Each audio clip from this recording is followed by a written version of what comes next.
Popular. Con él hemos tratado varios temas en los últimos días. Creo que vamos a retomar alguno de ellos, pero también de la coyuntura nacional.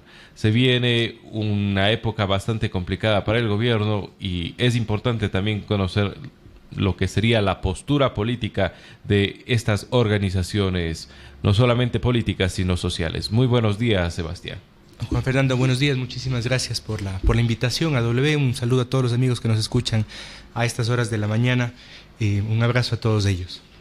Sebastián, usted hizo una denuncia dentro de la carrera electoral, dentro de las elecciones, en contra de Esteban Bernal. No quiero pasar la página sin también darle hilo a temas que nosotros hemos abierto los micrófonos. ¿Qué ha sucedido con eso? Juan Fernando, estamos esperando únicamente la convocatoria de la Fiscalía General del Estado para reconocer firma y rúbrica. Entiendo que con la posesión de la nueva Fiscal General de la Nación se están acelerando varios de los trámites que reposan en la Fiscalía. Yo mismo debo decir, tengo un par de casos ahí que tienen que ver también con denuncias de corrupción. El uno es el de Esteban Albornoz, el otro precisamente es iniciar toda la investigación que está en manos de la Fiscalía General del Estado, así que esperamos que en los siguientes días se nos convoque para reconocer rúbrica y firma y así empezar el proceso.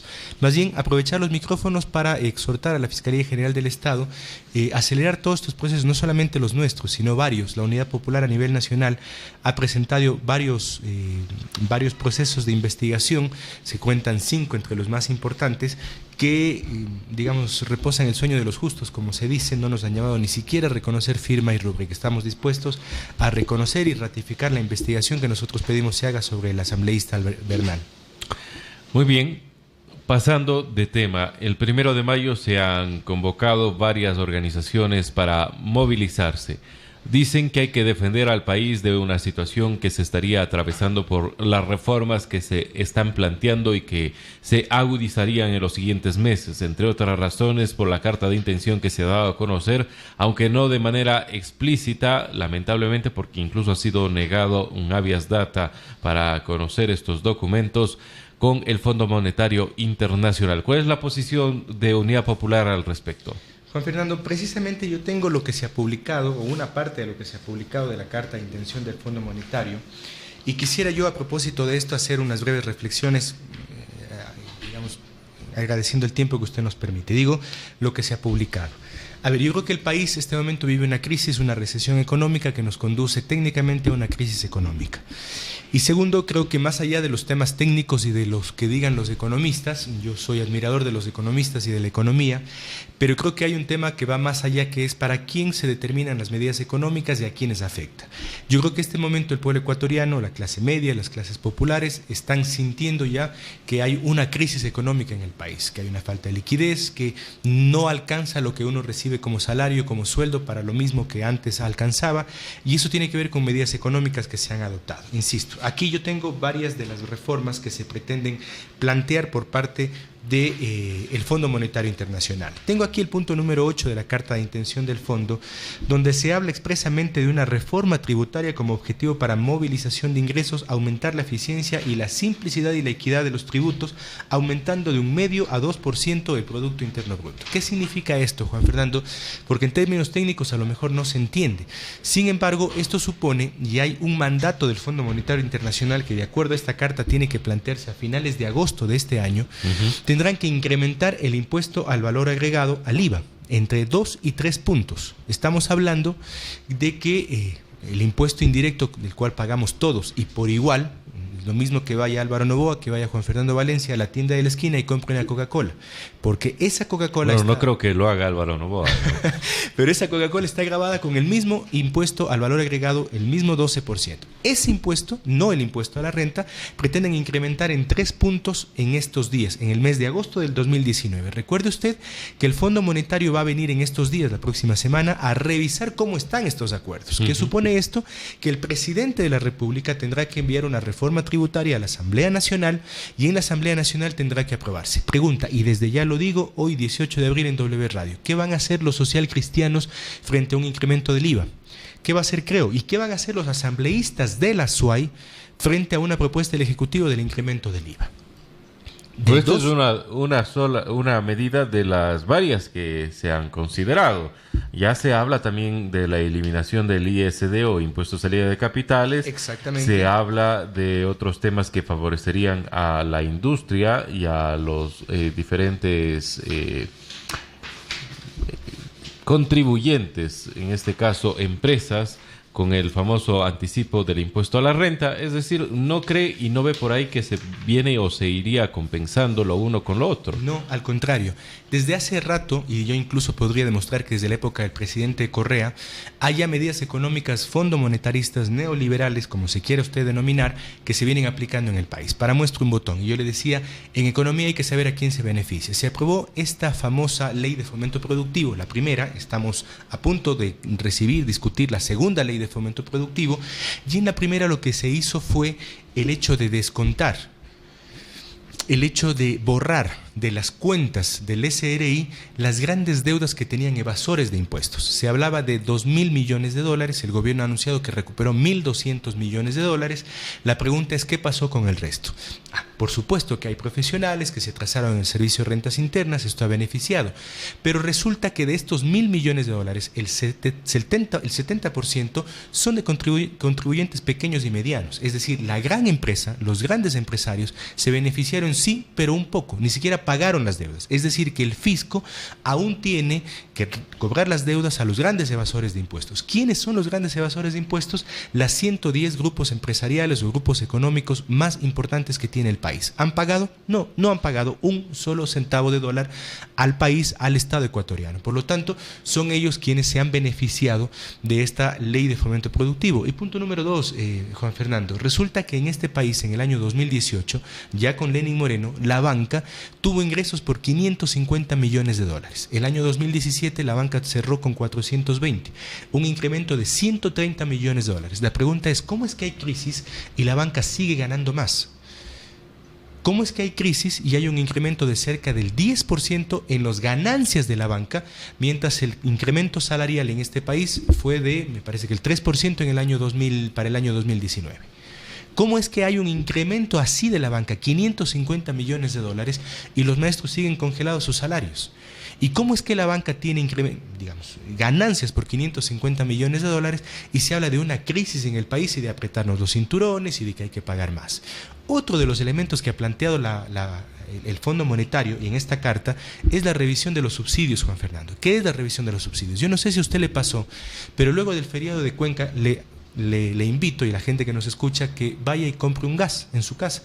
Seguramente usted es de las personas que llama a estas empresas que proveen el gas y le van en realidad voy a la tienda de... Yo soy de los que compra. Ya. Y a partir del feriado nos dijeron a todos los que compramos, ya no cuesta $2.50. Ah, no, vale $3, eso es un hecho. Cuesta $3. Y le voy al punto y digo, oiga, ¿y por qué cuesta $3? Costaba $2.50 hasta hace 2 semanas. Dice, lo que pasa es que el problema es el precio de la gasolina. Yo no le voy a culpar a esa empresa que está distribuyendo el gas y que se gana a partir de un negocio sano y un negocio honesto. Pero resulta que el incremento de la gasolina o dejar al precio del mercado la gasolina o el diésel, en este caso, supone que haya un hecho muy concreto y un impacto muy concreto en la economía nacional. El gas cuesta $3, ya no $2.50 como antes, es decir, un incremento de 50 centavos. Pero bueno, esto es un tema, Sebastián, de que tiene que ver con los distribuidores. Si usted va directamente a quien distribuye, quien vende de manera directa, sin prestar el servicio de entrega a domicilio, sigue costando lo mismo, $1.60. Pero, claro, por otro lado, lo que usted ha sabido señalar es correcto. La carta de intención con el Fondo Monetario Internacional habla de que queda de la revisión de los subsidios, y entre esos el gas, entre eso la gasolina, un sinceramiento que mi preocupación siempre ha sido: ¿tendremos los ecuatorianos la capacidad económica para pagar, para que exista ese sinceramiento? Exactamente, claro, usted bien dice, el subsidio del gas aún no se ha tocado. Aún, pero lo van a tocar. Yo le quiero dar un dato. Resulta que en este país hay 3.600 millones de dólares que se invierten, porque no es un gasto sino es una inversión, en subsidios, gasolina y gas. Resulta que ahora pretenden, de acuerdo a la carta de intención del Fondo Monetario, reducir ese subsidio a la mitad, a $1.800 millones 2019, 2020 y 2021, que es lo que durará la carta de intención del fondo. ¿Qué quiere decir? En palabras muy sencillas, que va a haber un incremento del gas y la gasolina, porque ese es el mandato del Fondo Monetario Internacional. Ya hay un incremento del diésel, ya hay un incremento de la gasolina super, van a tocar el precio de la gasolina extra y van a tocar el precio del gas de uso doméstico. Este es el problema. Hasta ahora no lo han tocado, pero la carta de intención del fondo manda, dirige y orienta el hecho de que haya una revisión de la mitad del gasto, de lo que se invierte en el tema de subsidios. Por lo tanto, estamos hablando que hoy el gas de uso doméstico, que usted dice que va a la tienda del gas y compra en 1.60, tendrá que costar 2.50, 3, 4 dólares. Claro, me la fajo yo cargando, ¿no? Exactamente. Y entonces ahora, aparte de fajarse cargando, va a tener que fajarse, pero pagando 3, 4 dólares el cilindro del gas. Este es el problema. Que ni siquiera es del precio real. Que ni siquiera es el precio real, porque se habla del precio real es de 8 a 9 dólares. Y en el caso de la gasolina es exactamente igual. Pero hay un problema, Juan Fernando, que es un problema inflacionario. Cuando a mí me dicen que el gas que me llevan a la casa no cuesta 2.50, sino cuesta 3 dólares, todo eso tiene un impacto en la microeconomía de todas las familias que nos escuchan a través de la W Radio. Porque el problema es que el salario sigue siendo el mismo. Y en el 2020 se prevé, de acuerdo a esta carta de intención del fondo, que no se va a tocar el salario de los trabajadores y empleados del sector público. No se va a tocar, al contrario, lo que ha planteado el Fondo Monetario es más bien una revisión hacia abajo. ¿Y por qué digo hacia abajo? Porque quieren equiparar a los salarios que tiene el sector privado. Y bien es conocido que el sector privado paga menos que el sector público.